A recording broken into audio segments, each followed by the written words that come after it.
Bonjour, aujourd'hui je vais te partager quelles sont les techniques en fait pour calmer ton mental et pour le faire ralentir. Je m'appelle Eliette Wetstein, je suis coach de vie, j'accompagne les personnes qui ont des TCA, donc boulimie, hyperphagie, anorexie, à dire merci et au revoir à cette maladie. Ton mental en fait est ton pire ennemi, d'accord? C'est pas la nourriture. J'ai fait une autre vidéo que tu peux aller voir. Ton pire ennemi, ce sont tes pensées. Ce que tu penses, c'est ce que tu crées. Et donc, forcément, vu que tu te démontes continuellement et que tes pensées tournent en boucle sur beaucoup de sujets et surtout sur toi qui est nul et qui fait rien de bien, il est nécessaire en fait d'apprendre à calmer le mental, à le faire ralentir. Parce que tant qu'il tourne comme ça en accéléré, qu'il tourne sur plein de sujets et que vu que tu es hypersensible au potentiel, j'en sais rien, mais voilà, multipotentiel en tout cas, enfin bon, t'as plein de trucs, et tout ça tourne tout le temps, constamment, dès le réveil jusqu'au coucher, et même des fois pendant la nuit, donc t'arrives pas à dormir, etc. C'est insupportable. Donc, l'intérêt, c'est qu'il existe plein de techniques en fait pour ralentir, calmer le mental, le ralentir, et faire que tu puisses souffler un peu, en fait, que ton corps puisse se détendre, parce que sinon il est sous tension constante. Et c'est ça en fait qui fait que c'est très compliqué de vivre une journée complète en fait sans faire de crise, parce que ton corps est sous tension constante et du coup tu as besoin de compenser à un moment donné. Et donc c'est ok tant que tu n'as pas suffisamment travaillé. En fait, tant que la tension, tant que ton envie de compenser est là, et ben tu compenses. Et c'est ok. Justement, déjà, mets de la douceur là-dessus et enlève le jugement sur le fait que tu aies encore besoin de compenser. C'est ok. C'est que tu n'as pas dégagé les blessures et tout ça qui sont nécessaires et que tu n'as pas de techniques régulières en fait pour te nettoyer énergétiquement, émotionnellement et calmer ton mental qui s'enraye, qui s'emballe comme un cheval au galop en fait, qui s'emballe régulièrement. Donc les techniques, bien sûr il y a le yoga, le qigong, marcher dans la nature, faire du sport, faire zut. Bon, vous me connaissez, je bloque à chaque fois dans les vidéos. Faire un travail manuel. Moi, je retapisse des fauteuils, j'aime beaucoup faire mon jardin, et quand je suis dans le jardin, tout ça, les pensées, elles tournent, mais c'est quand même beaucoup plus... Le but, c'est vraiment de les calmer, de faire redescendre la pression. Comme quand tu ouvres le truc de la cocotte minute et que toute la pression, là, elle s'en va, et qu'après, ça c'est plus calme en fait à l'intérieur, et donc même parfois tu peux éviter une crise parce que tu as ramené en fait tout ton système à quelque chose de plus lent et de plus supportable. Tu peux faire, moi j'ai beaucoup utilisé en fait de dessiner des mandalas, donc bêtement hein, des mandalas tout faits, et moi je crayonnais dessus parce que j'ai beaucoup fait avec les enfants, mais du coup je le fais aussi toute seule des fois quand c'est trop intense et que j'ai besoin de vider. Souvent ça marche. Lire bien sûr, donc des bons polars qui t'emmènent complètement ailleurs. Regarder la télé, pour moi regarder la télé n'a pas le même impact.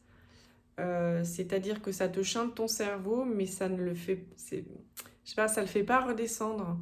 La tension, elle est toujours là en fait, et dès que tu as fini de regarder la télé, ça remonte. Et ça, c'est comme quand ton cerveau est disjoncte et puis qu'il se remet en route, mais voilà, tu as perdu tout ce temps-là, tu as passé tout ce temps-là à faire autre chose, mais ça n'a pas,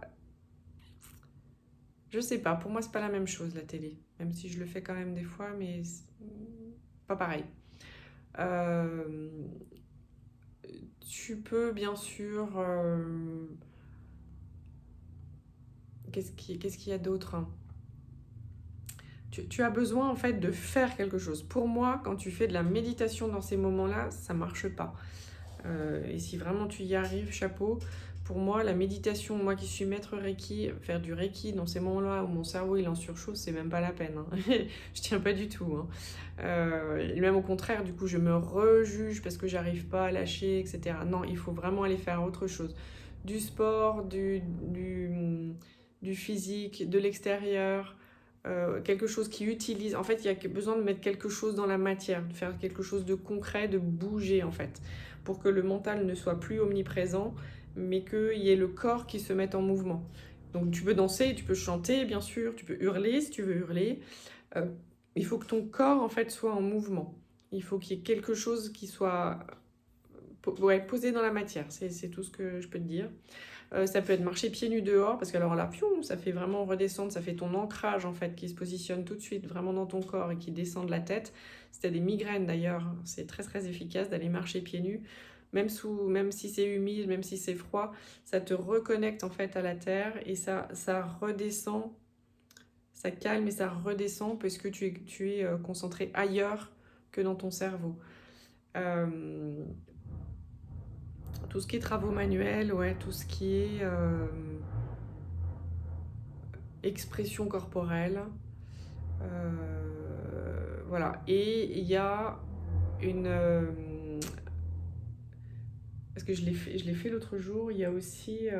mais ça, je le fais faire en fait dans la formation. Quand vous travaillez avec moi, en fait, il y a quelques petits textes en fait qui sont possibles de lire et qui en fait rassemblent en fait, parce que vos pensées, quand elles s'emballent comme ça, c'est pas que les pensées, c'est aussi tout votre système émotionnel là qui est un peu perdu et qui s'est dispatché de partout et on peut peut-être dire aussi des morceaux d'âme. Et donc en fait, j'ai un petit texte et plusieurs autres, mais qui sont... Mais certainement vous pouvez le faire à votre manière, mais en fait l'intérêt c'est de reprendre en fait tout ce qui est vous, qui a été se promener ailleurs et qui s'est dispatché et qui du coup laisse libre cours à tout le mental, c'est de ramener en fait tout ça à l'intérieur de vous. Et là, et d'accueillir en fait toutes ces parties-là à l'intérieur de vous. Ça met beaucoup de calme, ça met beaucoup de tranquillité à l'intérieur en fait. Ça redonne comme si vous vous regroupiez avec tout ce que vous ne pouvez pas capter de vous et de vos énergies. Il y a l'aura, il y a il y a tous les corps subtils en fait qui sont autour de votre corps terrestre, qui est palpable. On dit qu'il y a 7 corps, peut-être qu'il y en a même plus, mais 7 corps qui sont autour. Et donc en fait, il y a des informations dans tout ça et il y a des parties de vous qui vont se promener un peu partout. Donc l'intérêt, c'est de ramener tout ça et de les ramener à l'intérieur de vous. Et là, quand on fait ça, il y a vraiment le mental en fait qui se calme, puisque c'est comme si tous les bébés étaient revenus à la maison, quoi. Vous savez, tous les petits canetons où quand on est maman, quand tous les enfants sont à la maison, on se fait pas de soucis, quoi que ce soit. Ça fait vraiment ce même effet en fait où toutes les parties de vous sont ramenées à l'intérieur. Et là, le mental peut se calmer. Là, il est plus obligé d'être en survie et en surchauffe. Il peut se calmer, tout le monde est à la maison, tout le monde est en sécurité et se poser. Et voilà, il y a plein de manières différentes. Dites-moi si vous en utilisez, si elles fonctionnent. Quand ça ne fonctionne plus, c'est qu'il y a vraiment, vraiment, vraiment un travail à refaire pour soit vraiment débloquer quelque chose au niveau énergétique, soit ramener à l'intérieur, en tout cas se refocaliser à l'intérieur du corps et lâcher le mental. Donc c'est possible de le faire sans disjoncter. Si vous avez disjoncté, c'est pas grave, hein, le temps qu'il se reconnecte. Quand je dis disjoncter, c'est cette espèce de fusible en fait qui fait que quand vous êtes... Il y a tellement, ça tourne tellement en fait. Certaines personnes ont comme un fusible en fait et que ça... Tout d'un coup, le mental est plus là en fait. Vous êtes ailleurs, donc vous êtes... Peu importe dans quel ailleurs, des fois c'est un ailleurs agréable, des fois c'est un ailleurs pas très agréable. Ça peut être neutre aussi. Mais au moins, ça permet de plus être dans ce truc incessant. Et donc, si vous avez disjoncté, vous attendez de remettre le disjoncteur en route, de reconnecter, et puis peut-être qu'après c'est passé, et vous n'avez plus besoin de redescendre dans le corps. Mais sinon, si vous sentez que vos pensées en fait commencent à dégénérer, utilisez une de ces techniques. Il y a plein d'applications pour faire aussi de la respiration en pleine conscience, pour faire... Mais il faut que vous fassiez quelque chose où votre corps est mis en mouvement, votre corps passe à l'action. Pour moi, si vous faites que de la méditation, vous me direz, mais ça ne fonctionne absolument pas. Voilà, donc vous avez plein de techniques différentes. Allez chercher celle qui vous plaît le plus. Il y en a des plus ou moins ludiques. Et puis, elles sont prêtes. En tout cas, elles sont à votre disposition et que vous puissiez utiliser rapidement quand vous sentez que ça commence à partir en cacahuète. Voilà, si vous voulez prendre rendez-vous avec moi, vous cliquez sur le lien Calendly. On échange, on fait connaissance, vous m'expliquez là où vous en êtes actuellement avec votre maladie et puis on voit quelle est la manière la plus adéquate de vous accompagner pour pouvoir lui dire merci et au revoir. À très bientôt.